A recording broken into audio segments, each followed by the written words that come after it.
So apparently I did absolutely no progress shots on this whatsoever. I took some pictures, but nothing on camera. I don't even know why, to be honest with you, man. I just sped along and knocked it out the park. Still gotta airbrush it, still gotta hook up another beam, but this is kind of it. Definitely like how this one came out. That vent came out pretty dope. And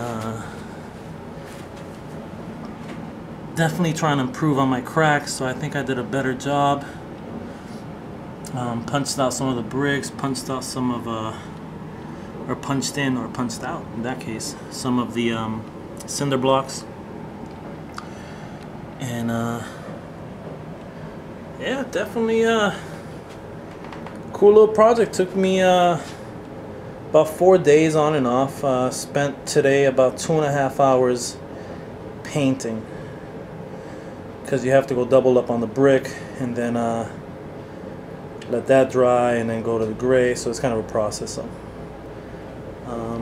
definitely glad that I'm finished with this. I am gonna put some pieces of wood, glue them to the base as well, and some other things to the base. Trying something new where I'm not just putting it in the beginning like I usually do, but towards the end, to see how that works out. All right, y'all.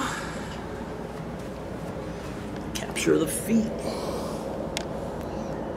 Peace. All right, so this one is basically done.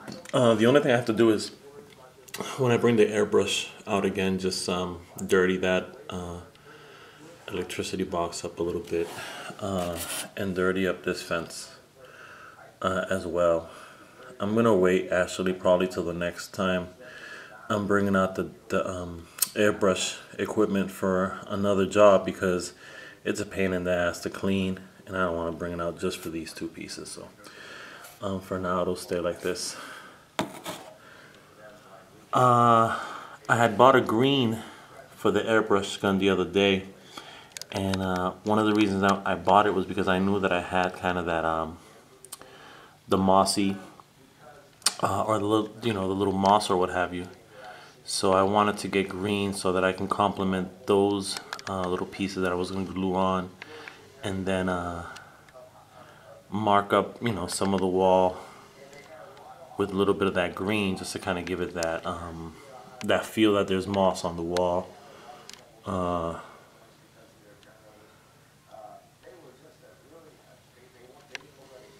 This one officially is 13 inches across, or excuse me, 13 inches this way, 11 inches deep, 11 and a half deep, I believe, and 11 inches tall. So overall, at the end of it, yet again, it's not one of the bigger dials, as I usually work on the 2-footers, and this one's a smaller one. But again, toy photography is kind of the main goal for these, and not necessarily for displays, because I break them apart and I don't have any space for displays. And but when you're taking a picture, nice and close, you're not gonna get, even at a pretty, even that type of angle, you're gonna get most of the diorama. This time I actually, a little bit different from Darius's Dio. It's about the same size, kind of the same idea, with the beam hanging up there. I painted this gray. Darius's was black. I just wanted to see how it would look. And again, it's not going to show up much, so it doesn't matter unless you're doing something this far away. One of the things I wanted to improve upon, in terms of my own personal journey as someone who's making dioramas, I'm always trying to improve on my cracks. So I definitely like how these came out, especially that one. I really like that one. One of the techniques that I always mean to use more is this little technique right in here.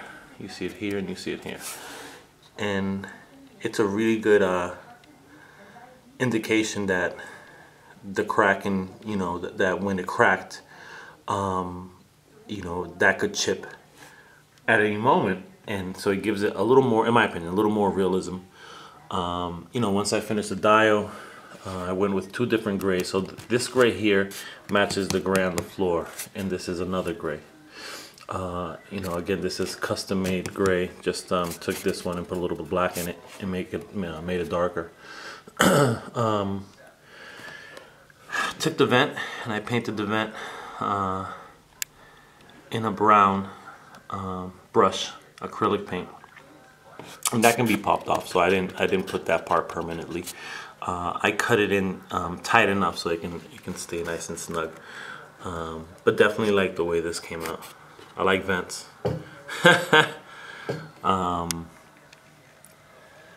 So yeah, so all these pieces are permanently on there. Oh, the other thing I did too is I finally bought some sand, and so I glued some sand on the corners as well as here, and it just, you know, to make it look like some of the rubble from here. I didn't do much, and what I like about it is, you know, painted it in black, went back with this color, and then went back with this color. So it gave it a nice 3-color type combination. But yeah, I have a bag of sand now, so I'll start using that more. I always hesitate, I guess because I always feel like this can come off. But the way I did it, I went back to, I think it was might have been Bob, went back to one of his tutorials, and Bob usually does another step where he puts at the end when it dries, he puts another layer of glue. I'm lazy. I didn't put another layer of glue. I put one layer of glue, spread it out with a paintbrush, laid down the sand, let that dry. Did the black, the gray, the dry brush. So hopefully, and I'm just feeling now, it looks like it's pretty solid. You know, so because this was pretty much a personal diorama, wanted to test it out, and happy how it came out. And as most of my dioramas, they are collapsible.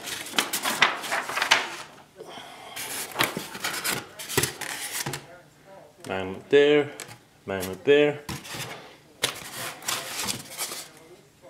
there. So a total of 8 magnets was used for this diorama. And as you can see, it's funny because for whatever reason, I could totally paint it black, but I never do. I leave it in pink. I just think it's kind of cool when you take off the wall, you're like, damn, that is foam board, that's crazy. So yeah, so I never really go that far just because I know that the wall's gonna cover it. So yeah, so once it breaks down, let's put Nightcrawler in front of it. Nightcrawler being a 6-inch Marvel Legend type figure, and as you can see, the height is, once it's broken down, it's smaller, it's shorter than he is. So alright y'all, another one in the books, and I'm outie 5,000. Peace. Completely forgot to mention where this came from. A few people have asked me where I got this from. So it wasn't something I built, as the first electricity box I made was out of balsa wood. This is actually plastic. This was clear plastic. And what I did is I painted the inside of this plastic in that same hammered spray paint color. So this was just clear. And where this came from was, this was packaging. This was the inside of some packaging. I think it was a iPhone case cover, I believe. But that's all it was. It was just, you know, some packaging, some stuff that came inside of a box. So it's just a plastic piece. And I wish I would have taken more footage before I put it on here, or taken footage of it before I put it on here permanently on the wall. But that's pretty much what it was. And it's not, you know, it's all connected. It's not like this was glued on top of that. It's all together. And then that bottom part is just a sip stick, a straw, again spray painted in that hammered Rust-Oleum color. So that's pretty much what that is. And then I just took a Sharpie, and I took some tape first and kind of taped it around, and passed the Sharpie along the tape to give it a straight line.